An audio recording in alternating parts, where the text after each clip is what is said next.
The partnership is something you have to earn.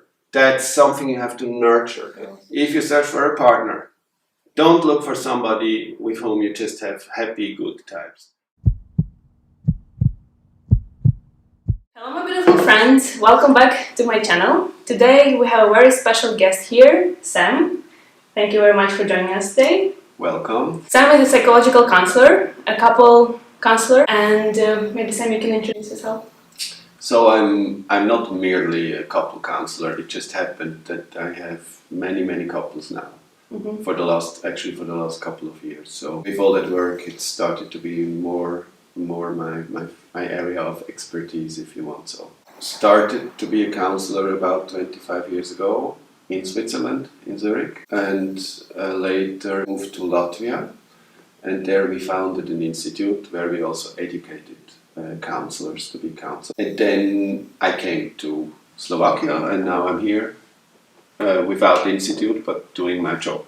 Helping people to adjust their lives. Yes. For sure. Today I wanted to invite you to have this video with me to help people understand what are the key ingredients to a healthy relationship. Why I wanted to film this video, because a couple of weeks ago we discussed with you a very interesting topic about these key ingredients in a healthy relationship, about equality in a relationship, different types of relationships. And after we had this discussion, I posted on social media and I was trying to describe it in my words, what I understood, and it resonated with so many people.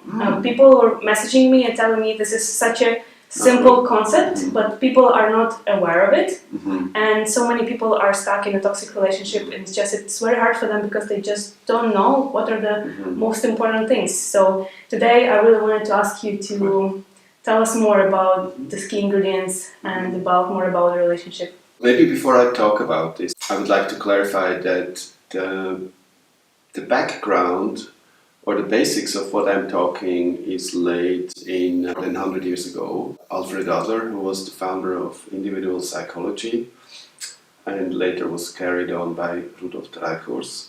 So these are kind of my godfathers of what I'm talking about today. Of course, I'm telling it in my way and how I understand it, and with my words of how I think I can impart this knowledge the best. But not that people mistakenly think this is coming from me personally. So researched and used in practice. It's a bit coming from me too. It's a good when you have some your personal touch to Sure. Yeah. It's a never ending learning experience working with couples. It's like I'm doing this for such a long time, but I think with every couple a new nuance is coming, and I learn more about it. So it's a very interesting work. I love it a lot. You know, there are a couple of mistaken beliefs when it comes to love and relationships. One of the biggest illusions people believe is that love is something that just happens, and there is something like internal love, and we are just very much influenced by these movies who like Love Actually and I don't know. These are all great movies. I don't Four Weddings and a Funeral and all these things. These are great movies. I love them, or partly. Because they're well played and it's funny stories, and but they always give this impression like there is this one single person with whom I would be the perfect match, and I very strictly object to this idea. I do think there is a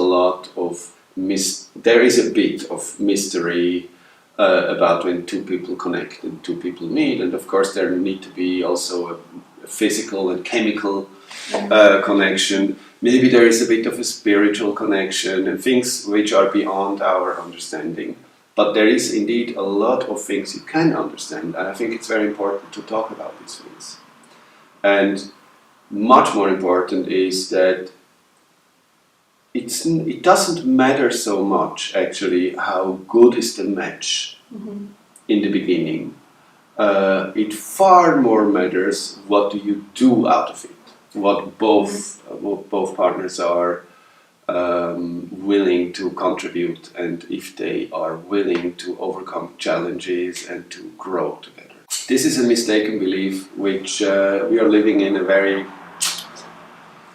how shall I put it nicely, superficial world. Yeah, that's so true. Where people are just very much influenced by looks and by appearance, like shallow status, money, whatsoever. And we are living in this kind of instant time, where people are just like consuming things, and as long as it's thrilling, it's good, and if it's not thrilling, we just swipe it away. Yeah. So yes, unfortunately, I think if you want to have a good relationship, it's a piece of work. It's not just that you meet somebody and then maybe you have the same opinions all the time. And that would even be boring. Actually, I think that's not what makes the partnership good. Yeah. Actually, it's quite the opposite. First of all, conflicts are inevitable. Mm-hmm. It's not possible to be together, work together, live together with another human being without having occasional friction. Not meant to be all on the same page, and that would make it quite dull, I guess. Just imagine you meet a person, you fall in love, and everything is on pink clouds, and it just never ends because you always have the same opinion, you always have the same values, you always want to have the same. Or that would get really dull, and that wouldn't even give safety in the relationship. So whenever two people come together, whenever they work together, they live together, they have to deal with each other, they naturally have disagreements and frictions, different lifestyles, different values, different ethical values.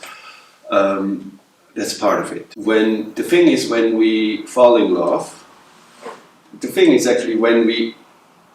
before we fall in love, we already carry within us unconscious, partly unconscious, maybe also partly conscious idea or ideal of what one would hope and expect and wish from a relationship. And these wishes, they are quite much influenced by the way we were growing up. The way maybe a child was experiencing how parents are with each other, the parents as models, as for men and for women, models as a couple, models in how they overcome conflicts, how they show love to each other. And the little child is experiencing this and starts to make its own beliefs and conclusions about it. And many times we also search for a partner who maybe has something negative we experience in our childhood, and we search for somebody who is just the opposite of what which is not always the best solution. Yeah. So maybe somebody comes from a violent or very conflictual household, and then he would seek for a partner who is very shy of conflicts, and then everything is wrapped in harmony, but then maybe conflicts are starting to create underneath. Also a very important factor is the position a child takes within the origin family it comes from. So for example, you might have a firstborn son, and he was very praised by his parents for being a strong leader, and he would also be a model for his younger siblings, and he got a lot of self-esteem through this position, and that's very likely that this person later is searching for a partner who would give him this position again. Yeah. Maybe somebody who is a bit in need. And then this firstborn son can take up this leader position again. The youngest child, girl in the family, maybe she was very pretty and sweet, but also too much pampered, too much spoiled, and so she might have created this idea that she's not able to cope with life's challenges just by herself, that she always needs other people to help. And then later she might search for exactly this type, this guy who is the leader, to have somebody who would help her to go through life. And so these are the ways how we usually compensate for something which we maybe have suffered from in our childhood, which is natural, which is okay. This is not that there is. It's not just an unhealthy combination, but the question is in what direction does it move later. Yeah. That's interesting to know, and also it's liberating to understand that the relationship they don't need to be perfect. But I guess the question is when you feel the real struggle, and okay, relationship doesn't need to be perfect, but when you feel that it's not going in the right direction. We'll come to that. So, because there is something really important I want to say before we come to how to move into a relationship. Sure. You're So, in my opinion, if you want to assess a couple according to their compatibility and if they will have a fulfilling and joyful long-term relationship, there are two factors which are the most important next to the chemical or the sexual attraction, of course, must be there, and also maybe there is a bit something mystical about it, but from a psychological point of view there are the two most important factors, and the one of the factors is growth. So first of all, it's not the idea to achieve perfection in a relationship. It's not the idea to achieve perfection in your life anyways. Life is imperfect, we are all imperfect, that's part of being a human being. That's another problem in our times, everybody's searching for being perfect and wanting to be perceived as being perfect, which is unfortunately makes life much more difficult. So also in a couple, it's not the idea to reach perfection in a relationship, but much more important is the movement or the continuous growth within a couple to improve good things and to diminish bad things. Simply said, more of the good, less of the bad, continuously. And there are many areas, where you can always work on. You can, or maybe I make a drawing now. Sorry, I'm a bit mumbling. No. Do my best. It's day after New Year. So, what happens? First, two people fall in love. And they fall in love, and this is very much influenced by their biographies and their original families where they come from, and there were lots of influences which made a little child develop certain beliefs and wishes and fears towards relationships. And then later in life you meet a person who for some reason triggers some of these beliefs. Because we are social creatures, we need to belong. We were always in need to belong, and we all because we are humans, and humans are group animals, and we are searching for somebody with whom we can connect and to go through life, because we're not meant to be alone. And this need is much bigger than, for example, sexual desires, which are also strong, but differently. Like, for a human to be isolated is the absolutely most horrifying, terrible thing. And people this year, they realized that they felt it deeply, Even people who are very content with solitude, also they need somehow to feel connected. So, humans were always in tribes. They always survived the challenges of their environment millions of years ago, because they were in groups and they were fighting against all this whatever, tigers and dinosaurs. So they did that, and so it was very important to know, like, I'm part of the group, I belong there, and they are taking care of me, and I'm taking care of them. That was the way how the human race, one of the ways how the human race could survive until today. And this need to belong and to be part is still in us very strongly, although theoretically you don't need to be together with somebody. I mean, you can have a good job and a good income, and you're flat, and go on Tinder, have your one-night stands and whatsoever, couple of friends. But this is not our nature. Our nature is to connect and to have my group where I belong. And a partnership is, in my opinion, is nothing else than a little tribe. Just the smallest form of a tribe. You build a tribe with somebody for having somebody on your side for the rest of your life, in best possible case. So back to the falling in love part.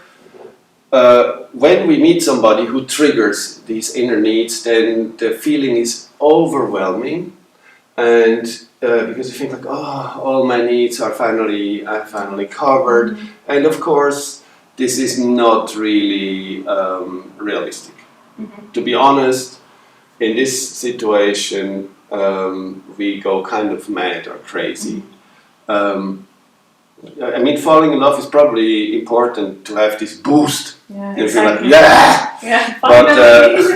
but it's not really natural. It's not really realistic. And also, while falling in love, you have all kind of chemistry going through your brain, like dopamine, serotonin, and all this hormonal stuff going through your brain, and is making your perception very tendentious. So you will only see what's beautiful about the partner. Everything that could question the relationship, you just, you don't want to see it, or you paint it pink. That's a good point. Yeah, we can see red flags, but we like, no, that's not true. Exactly. I'm so in love. You don't want this is the perfect person. Yeah. And that's fine. I was falling in love a couple of times in my life. I loved the feelings. I love the feeling, but now in older age, I'm a bit more skeptical. I mean, if I would fall in love now, there would be one part of me who would say like, careful, which is okay. So you fall in love, and then both partners are idealizing each other, and they idealize the relationship. And then after a couple of months, maybe half a year later, these falling in love parts of your brain, these chemical reactions, and also start to slow down, and also you start to reality kind of kicks in. Maybe the couple starts to live together, and then many times you realize, okay, that's not the partner I ordered. Universe, what did you do? And that can be really, really frustrating. Actually, falling in love is, in a way, two people making a contract. But they make two different contracts. Both make a contract like, this is what we are, this is what you are for me, and this is what I am for you. Both make this contract, but they both think we signed the same contract, but actually they signed two different contracts. And then after half a year, when they're not in love anymore, they look at each other and say, that's not what we agree about. And so there can be a lot of stress and frustration coming with that. And that happens to almost every couple, and again, this is completely normal and natural. That is usually what is not shown in these wonderful movies. Because that is actually when the real love could start to work. Because then if a couple has the courage, and if it, of course it helps if two partners both have a basic self-esteem and self-confidence,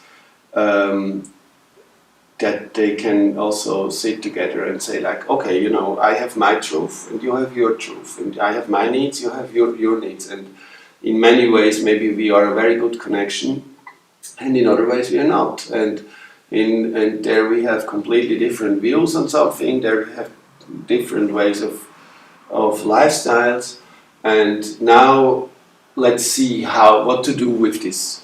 How can we move on? You want to go out every day, I want to stay home every day, and so it's not that you are right or I am right, but we need to find a way that we both are fine with it, and then maybe they make a compromise. You know, they say like, okay, one night in the week you go out and do whatever you want, and one night in the week I come with you, and the rest of the nights we stay home. It could be such a compromise. And now, especially compromises, I'm a big fan. I know, yeah.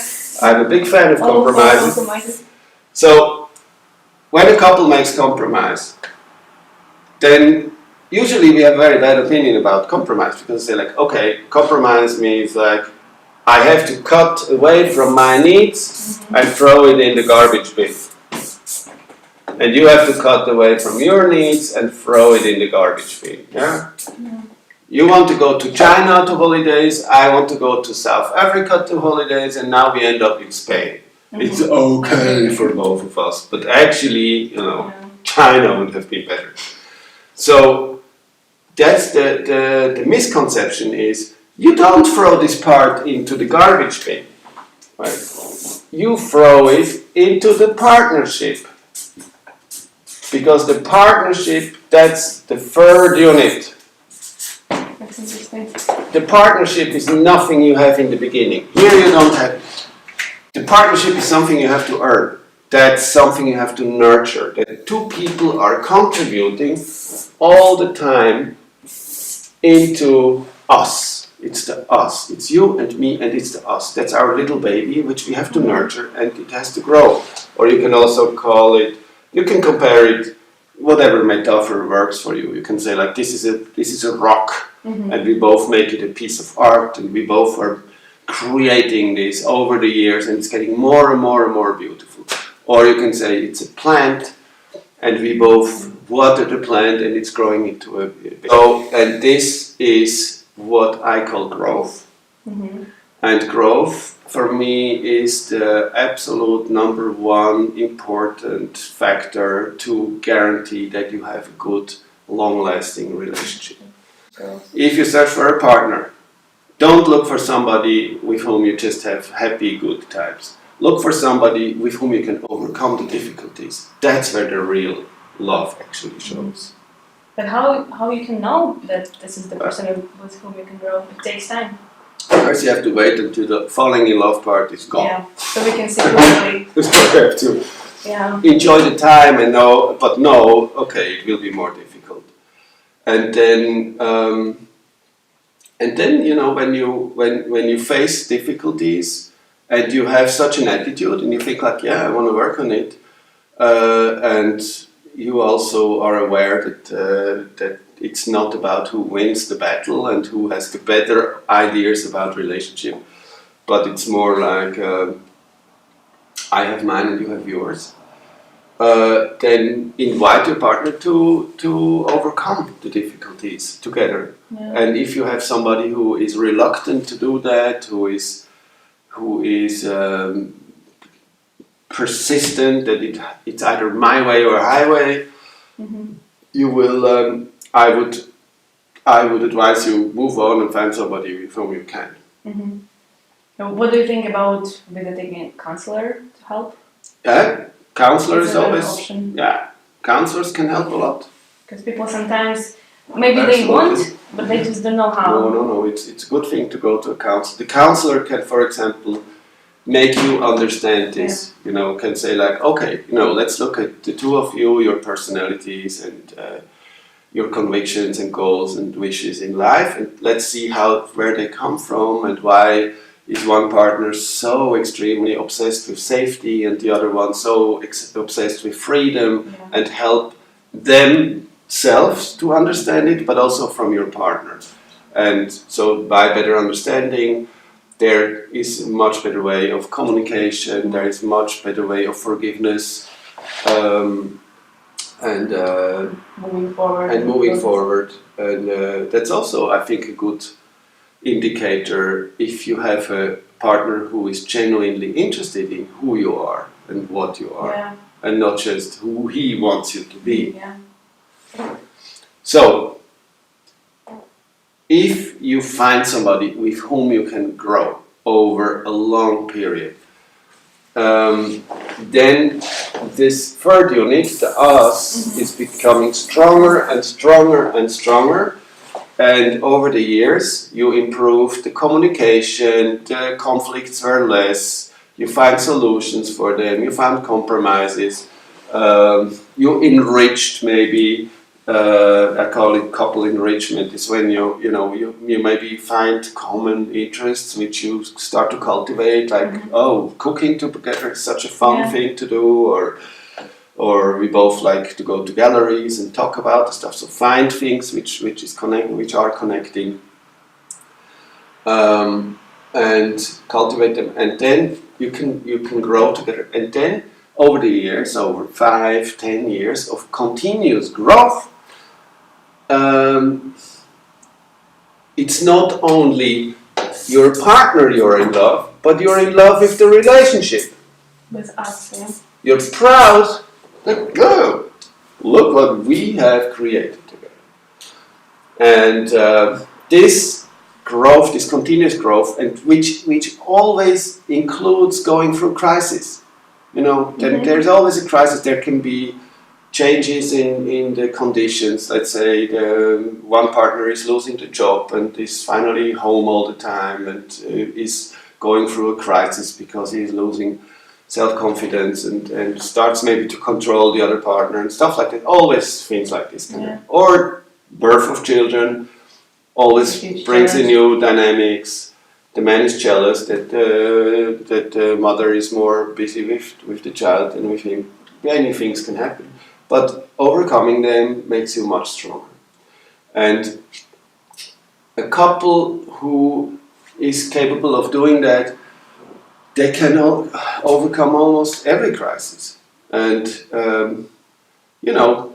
so the guy gets in a midlife crisis and be 45 and has an affair with a colleague from his work, because he feels not attractive anymore, he's suffering from losing his youth and so on. And yes, of course, it's a horrible thing when your partner is unfaithful, it's big pain. But I have seen couples overcoming it in a good way, and these are always the couple who can grow. But the other couple who is maybe living without conflicts, always maintaining harmony, but also don't grow together, for them this infidelity will be, that's the end. That's the interesting thing, because I'm trying to understand this topic, and maybe it will be the subject for the next episode about infidelity.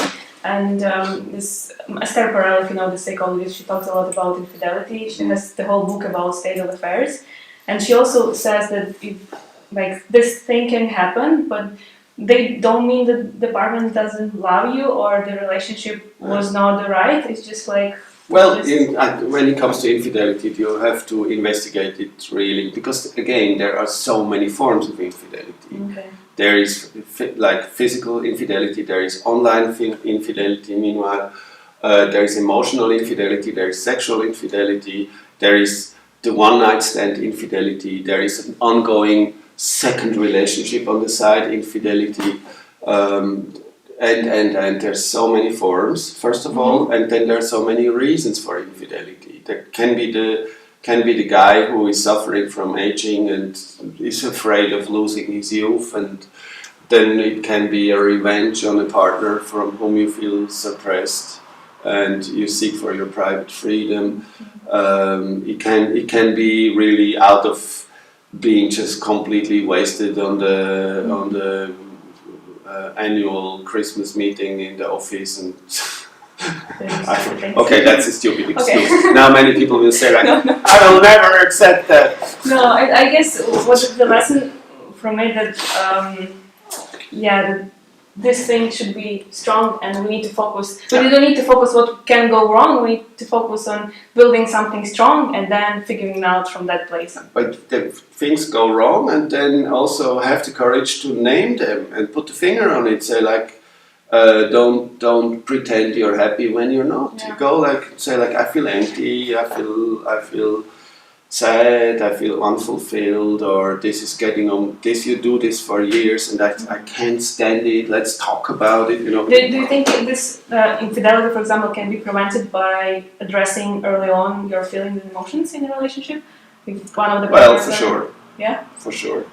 But I want to be clear here. I mean, it's not that some people are talking about emotions very easy, other people are not. And also that's not the main issue if a relationship works. Mm-hmm. Of course it helps when you reveal what's going on with you, but some couples also communicate in other ways than just talking about things, and find solutions with giving hints, and it's not always that it has to be that you just sit down and I mean I know my parents' relationship, which is far from being perfect, and I'm not sure. I hope they will never see that.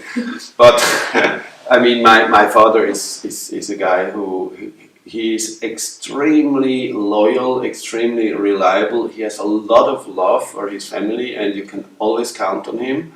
But he's unable to show affection, and he's also unable to talk about his emotional world. Now with age, now he's very old. And my mother is a psychologist, and she's the sociable one, and you know, of course, that was very hard for her to.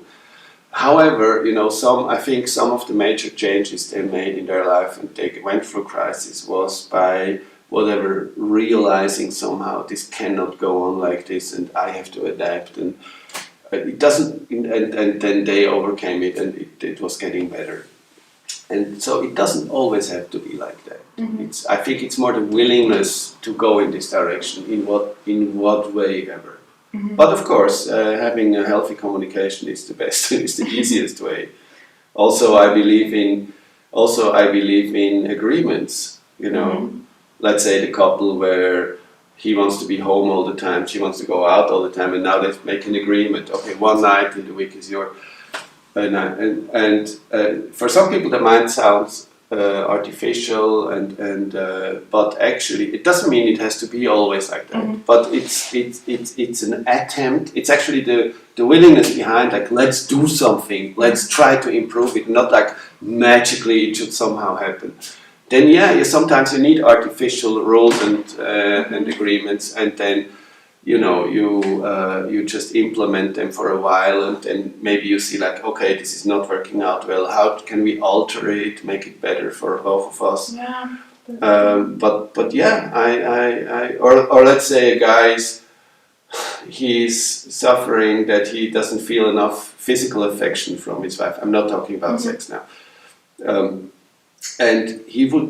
And then we talk about it in counseling, and then we say like, what is something your wife could do that you would feel better? And then he says like, I would just like when I come home from work that she comes and hugs me for a while. And then I ask her like, is that something you could do? And then she says like, yeah, but that's artificial. And I say like, yeah, fine. Anyways, do it. Artificial is okay. You start with artificial. Just show your willingness. And then they do it for a while, and then maybe it becomes more natural to her, or she finds other places where it's less artificial. But just make the attempt to work on it. That's the love, not the hug itself, but the attempt behind. And he can see, oh, she really takes care of my needs.